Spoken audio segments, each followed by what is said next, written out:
I've been a big fan of Vela Maya for many years now, and this is one of the few bands that I actually went to go see live during the time that id came out. So from the Common Man's Collapse, to id, to Eclipse, to the newer things like Matriarch and the new album False Idol, this band really delivers a lot of the greatest songwriting I've ever heard.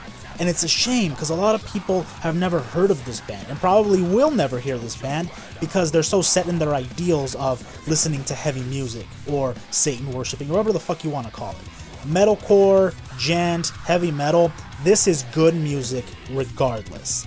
And I gotta say that in 2017, the False Idol, Vela Maya's newest CD, is by far one of the greatest pieces of music I've gotten the pleasure of listening to.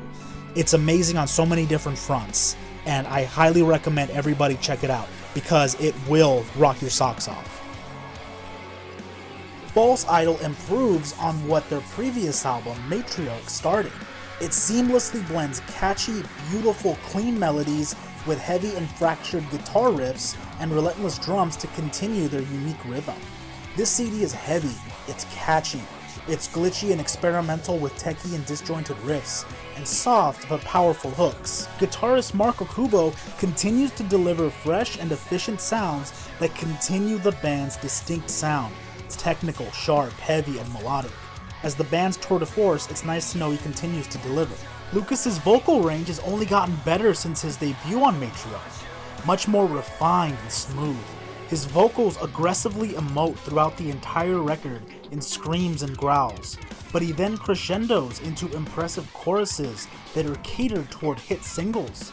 It sounds pretty, it's catchy, and it works very well.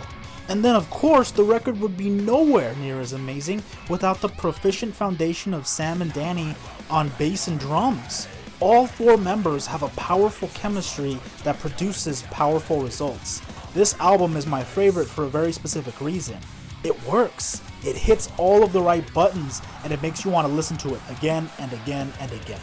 Some of my favorite tracks on the album include the singles, such as Doublespeak, Overthrow, and Whistleblower, but then other songs like Pool Spray and Citadel, and even Fracture. These are songs that hit really hard and they just keep you wanting to have more of these great melodies.